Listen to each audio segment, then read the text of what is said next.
Akkam jirtu kabajamtoota daawwattoota keenya oduu dirree miidiyaa isaatii kana isinitti himaa oduu waliin Alalisee Kaffiyaaloti.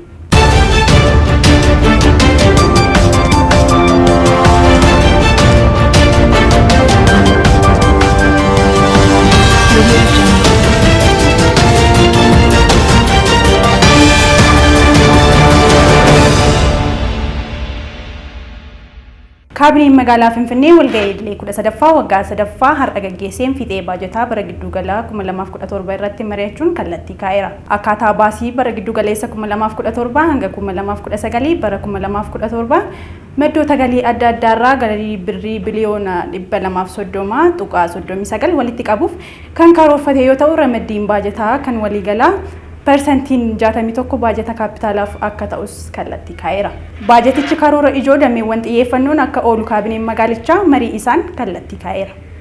Magaalaan Finfinnee baajata ofiin kan of bulchitu ta'uu ishee galii sassaabuu irratti dhaabbileen xiyyeeffannoon hojjechuu akka qaban deeggarsii fi hordoffiin barbaachisu akka taasifamus murteesseera. Bataskaanni Ortodoksii Itoophiyaa rakkoo cimaa keessa darbaa akka jiru Paatriyaarkiin mana Kiristaanaa Ortodoksii Tawaahidoo Itoophiyaa Abuuna Maatiyaas ibsan.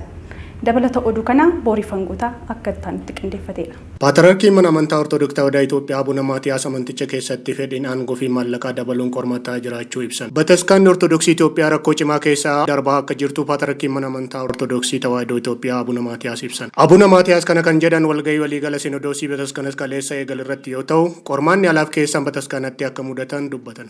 Bataskaanni Ortodoksii Tawaahidoo Itoophiyaa yeroo ammaa qormaata cimaatu ishee mudataa jira. Qormaanni alaa kan hin oolleef yoo ta'e illee isaa olitti qormaatileen keessaa ka'an ergama ishee akka sirnaan hin baanneef gufuutti ta'aniiru jedhan Abuuna Maatiyaas. Dabaluunis Bataskaanatti keessatti fedhii muudamaa fi maallaqa jaallachuu dabalaa dhufuu gargar bahiinsi wal qocoluu fi akkuma argan dubbachuun dabalaa dhufuu himuun kun ammoo dhageettii amantoota biratti qabnuun jedhan.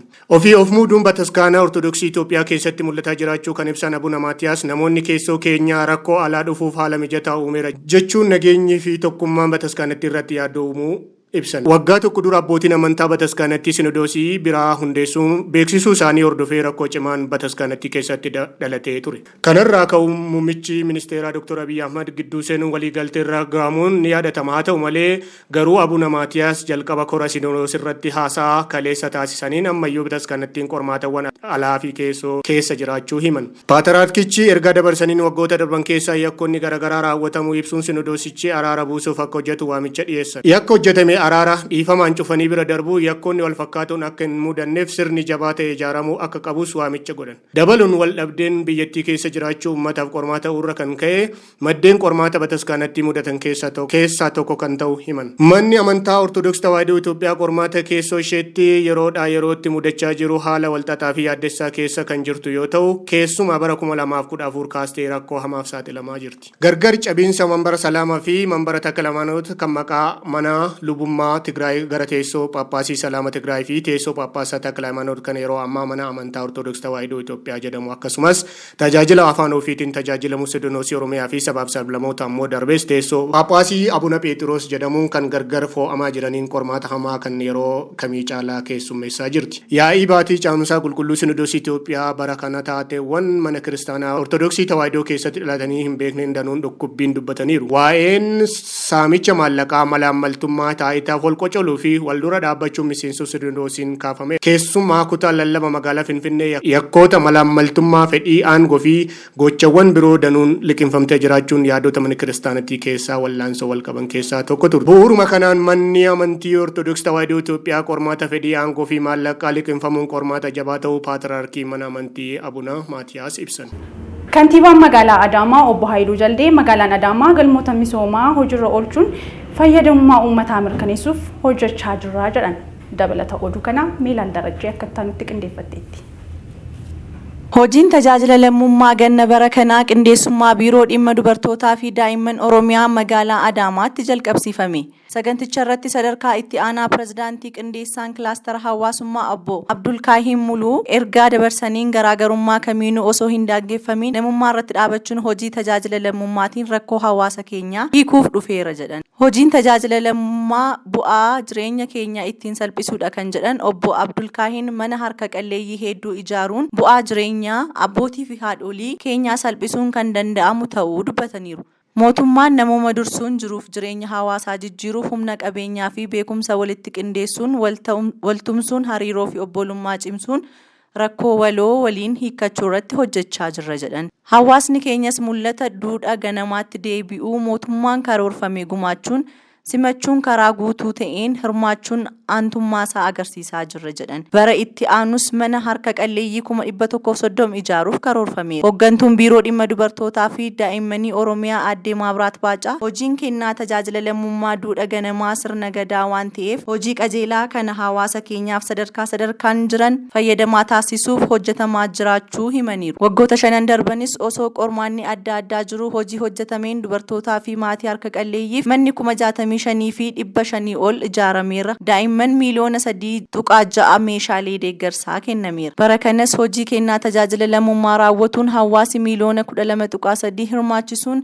namoota miliyoona 4.8 fayyadamoo taasisan ni raawwatama jedhan. Kantiibaan magaalaa Adaamaa obbo Haayiluu Jaldee magaalaan Adaamaa galmoota misoomaa hojiirra oolchuun fayyadamummaa uummataa mirkaneessuuf hojjechaa jirra jedhan. Humnoota waloo warfan qindoominaan hojiirra oolchuun rakkoo uummata keenyaa hojiif hojjetamaa jiraachuus dubbatanii. Kabajamtoota daawwattoota keenya oduun keenya biyya keessaa kana fakkaata. Oduu keenya biyya alaan waraana Gaazaatti gaggeeffamaa jirutti xumura gochuuf Israa'el sanada waliigaltee haaraa Hamaasiif dhiyeessite. Karoora sanadichaa Joo Baayiden ifa godhaniiru. Oduu dabalataa Saaroon Zoodee. Waraana kanatti xumura gochuun yeroon saamma kan jedhan Baayiden Hamaas yaada haaraa Israa'el dhiyeessite kan akka fudhattus gaafatan. Yaadni waraana dhaabuu kun gulantaa sadiin kan hojiitti hiikamu ta'uun kan ibsame yoo ta'u marsaan jalqabaa waraanni ji'a ja'aaf dhaabbate loltoonni Israa'el Gaazaa bakka namoonni itti heddumaatan akka bahan kan jedhudha. Deeggarsi namummaa hedduminaan Gaazaa akka seenuuf namoota butaman muraasaa fi lammii Filisxeen mana hidhaa Israa'el wal jijjiiruun kan jedhus jira. Yeroon booda Gaazaatti waraanni guutummaatti dhaabbatee Gaazaa deebisanii ijaaruu kan jedhutti geessa. Wixinee kana ilaaluun Hamaas yaadicha waan gaadha jechuun ibseera. Pirezidaantiin Joo Baayiden kaleessa caamsaa 31 Wayitaa Haawus akka ibsanitti marsaan jalqabaa dhukaasni dhaabbate humni waraana Israa'el Gaazaa bakka namoonni itti heddumaatan keessaa akka ba'uu fi namoota Hamaas bute Filisxeemota mana hidhaa Israa'el jiran wajjin wal jijjiiruun akka gaggeeffamu kaasan. Kun dhugumatti yeroo murteessaadha. Hamaas dhukaasni akka dhaabbatu akka barbaaddu ibseera. Hamaas garaasaarraa dhukaasa dhaabuu barbaaduu fi dhiisuunsaan kan itti baramu kun carraa gaariidha jedhan Baayiden. Dhukaasa dhaabuun kun deeggarsa namummaa caalmatti Gaazaa akka seenuuf carraa guddaan kan banu ta'uu ibsuun guyyaatti konkolaataa 600 deeggarsa Gaazaa akka seenaniif carraa akka banu dubbatan. Gulantaa lammaffaa irratti loltoonni Israa'el dabalatee namoonni Hamaasiin butaman hundi gadi lakkifamu. Gulantaa lammaffaa irratti loltoota Israa'el dabalatee namoonni Hamaasiin butaman hundi gadi lakkifamu. Yeroo isaa dhukaasa dhaabuun kan jedhu gara guutummaatti waraana dhaabutti ce'a jechuudha. Barreessaa olaanaan dhaabbata biyyoota gamtoomanii Antooniyaa Gutaares jijjiirama argame gammaduu isaanii ibsuun Gaazaatti waraana dhaabuun yeroonsa amma jedhan. Inshetiiviin pirezidaantiin Baayiden nan jajjabeessa qaamolee hundaa carraa kanatti fayyadamanii dhukaasa akka dhaaban namoonni butaman akka gadi lakkifaman deeggarsi namummaa dhorkaa malee akka Gaazaatti seenuu fi bakka giddu galeessatti nagaa waraanaa akka jiraatu akka mirkaneessus jajjabeessan. Inshetiiviin pirezidaantii Baayiden nan jajjabeessa qaamolee hundaa carraa kanatti fayyadamanii dhukaasa akka dhaaban namoonni butaman akka gadi lakkifaman deeggarsi namummaa dhorkaa malee akka Gaazaa seenuu fi bakka giddu galeessaatti nagaa waraanaa akka jiraatu akka mirkaneessan jajjabeessa.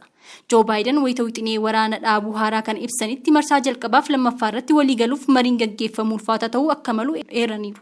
Inshetiiviin pirezidaantiin Baayiden nan jajjabeessa qaamolee hundaa carraa kanatti fayyadamanii dhukaasa akka dhaaban namoonni butaman akka gadi lakkifaman deeggarsi namummaa dhorkaa malee akka Gaazaa seenuu fi bakka giddu galeessaatti nagaa waaraan akka jiraatu akka mirkaneessan jajjabeessa.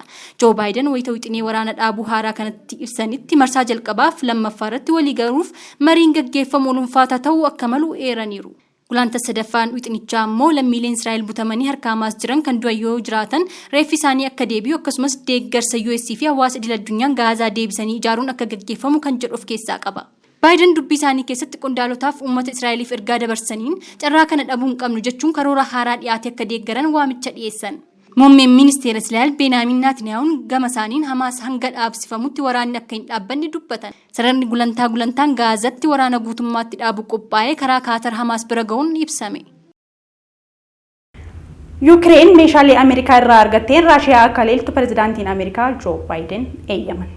Dabalata oduu kana akka itti aanutti isinitti himna. Pirezidaantiin Ameerikaa Joo Baayiden Yuukireen meeshaa Ameerikaa irraa argatteen iddoolee filatamoo Raashiyaa akka haleeltu hayyaman. Iddoon hayyamni kennameef adda kan bahe naannoo Karkiif qofa akka ta'es qondaaltonni himaniiru. Gareen waraanaa Yuukireen tokko meeshaalee US irra arjoomameen iddoowwan Raashiyaa irratti xiyyeeffataman hanga ta'e irratti haleellaan ofirraa faccisuu yookaan humna Raashiyaa isaan haleelu deebisanii haleelu yookaan kan isaan haleeluuf qophaa'ee dursee haleeluu akka danda'u ajajni kennamu BBCtu gabaase. Qondaalli US tokko yaada BBCf kenneen fayyadama meeshaa armii teeknikaal misaayil siistem jedhamu dachee Raashiyaa keessatti fayyadamu dhabuu irratti wanti jijjiirame hin jirus jedhan. Ammoo Yuukireen xiyyaara waraana Raashiyaa isaan haleeluuf qajeelchi achuma Raashiyaa keessatti kuffisuu hin dandeessan jedhaman akka beekni qondaalli US'tti dhiyaatu tokko himeera. Humnoonni Raashiyaa yeroo dhiyoo keessa naannoo Karkiif keessa haleellaa tasaa eegalee hordofee bakka hedduu to'achaas jiru. Biyyoonni michuu US ta'an hedduun Yuukireen deeggarsa meeshaalee argatte fayyadamuun daangaa Raashiyaa akka haleeltu hayyamuuf mallattoo agarsiisaa jiru. Biyyoonni kun deeggarsa meeshaalee kanneen Yuukireen daangaa Raashiyaa akka haleeltu hayyamuuf fedha agarsiisuun isaanii haleellaan Raashiyaan Yuukireen irratti gaggeessitu jabaataa dhufuu hordofeeti. Pirezidaantiin Raashiyaa Vilaadimiir Puutiin garuu keessumaa biyyoota xixiqqoon Awurooppaa akka gaabban akeekkachiisan.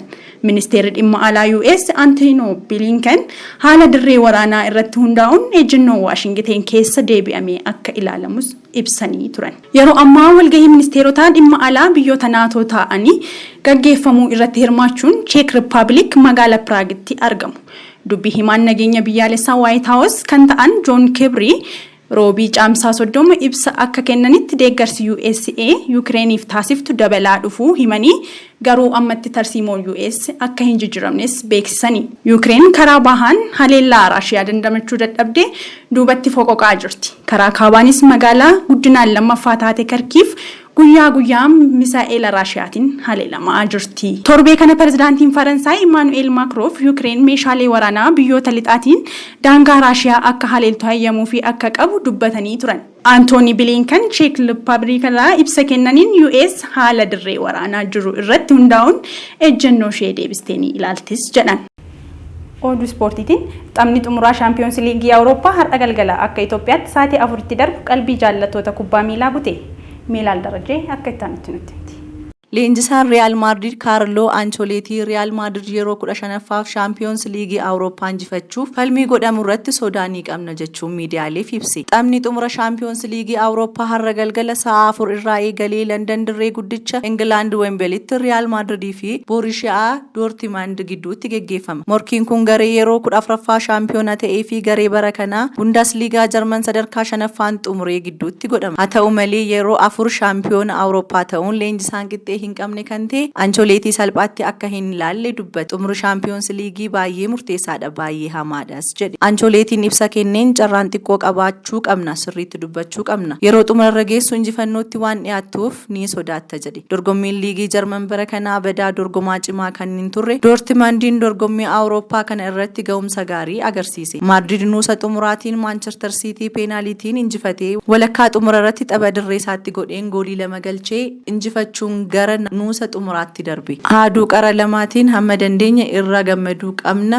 Wanti yaaddessaan kubbaa miilaa keessatti badhaasa isaa olaanaatti dhiyaannee waan jirruuf nu harkaa ba'uus danda'a jedhan Ancelotti. Sodaan kun har'a galgala jalqabuu danda'a. Sodaa guddaadha. Baratamaadha. Yeroo baay'ee sodaattee dhuma irratti yeroo injifattu gammadaa taata jedhe Ancelottiin ibsa jimaata galgala kenneen. Gama Dortmundiin guddummaan tapha kanaa homaa gaaffii keessa hin galle. Taphataan sarara gidduu Julian Brandt morkattoota isaan jabaadha.